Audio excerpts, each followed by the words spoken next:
రైతులకు ఉంది.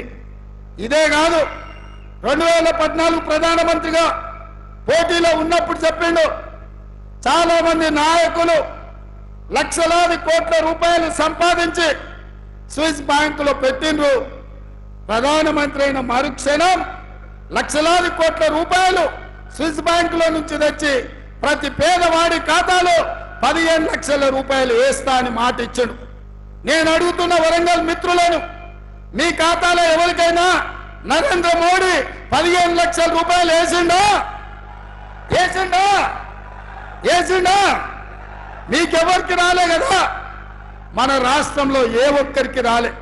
మరి ఇవాళ ఏ మొక్కం పెట్టుకొని ఓట్లు అడుగుతున్నాడు. రైతుల ఆదాయం పెంచుంటే రెండింతలు చేస్తా అన్నాడు. ఇవాళ పండించిన పంట కొనే దిక్కు లేదు. రైతు వ్యతిరేక నల్ల చట్టాలు తీసుకొచ్చిండు. ఇట్లా ఏది చూసినా నరేంద్ర మోడీ చేతిలో మోసపోయినాం. ఇక తెలంగాణ విషయానికి వస్తే, ఆనాడు రాష్ట్ర పునర్విభజన చట్టంలో ఖమ్మం జిల్లాలో ఉక్కు కర్మాగారం పెట్టి ఆదివాసీ సోదరులకు ఉద్యోగ ఉపాధి అవకాశాలు కల్పించాలని సోనియమ్మ మనకు మంజూరు చేసింది. బయ్యారం ఉక్కు కర్మాగారం ఇచ్చింది. 10 ఏళ్ళైనా అక్కడ పరిశ్రమ పెట్టడానికి వీలు లేదు, అక్కడ వీలు కాదు అని ఖమ్మం జిల్లాలో బయ్యారం ఉక్కు కర్మాగారం తిరస్కరించి ఈ ప్రాంతానికి ద్రోహం చేసింది నరేంద్ర మోడీ. అదే విధంగా Warangal Kazipet railway coach factory, Warangal Kazipet junction అంటే దక్షిణాది రాష్ట్రాలను కలిపే జంక్షన్. ఇక్కడ కోచ్ ఫ్యాక్టరీ పెట్టడం ద్వారా దేశానికే పెద్ద పరిశ్రమ తీసుకురావాలని సోనియమ్మ ఆలోచన చేసింది.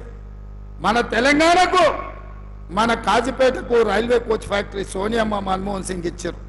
నరేంద్ర మోడీ వచ్చి రద్దు చేసి దీన్ని మహారాష్ట్రకు తరలించకపోయిండు.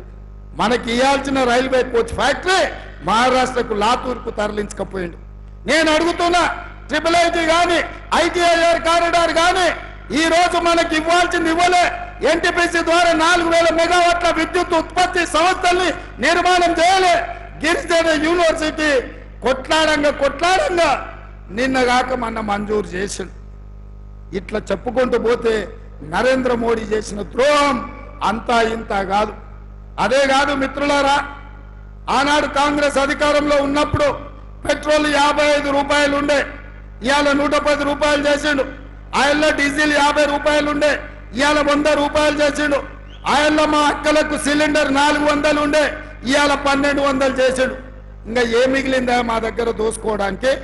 మా చేనేత కార్మికులు కష్టపడి రెక్కలు ముక్కలు చేసుకుంటుంటే ఇవాళ చేనేత పరిశ్రమ మీద GST వేసిండు. అగ్గిపెట్టే సబ్బు బిల్ల, ఆఖరికి వాళ్ళు దేవుడి భక్తులు అంటారు, అగరబత్తీలను కూడా వదిలే అగరబత్తీల మీద కూడా GST వేసాడు. ఇంతకంటే దుర్మార్గమైన భక్తుడు ఎవడని ఉంటాడా ఈ దేశంలో అని నేను అడుగుతాను.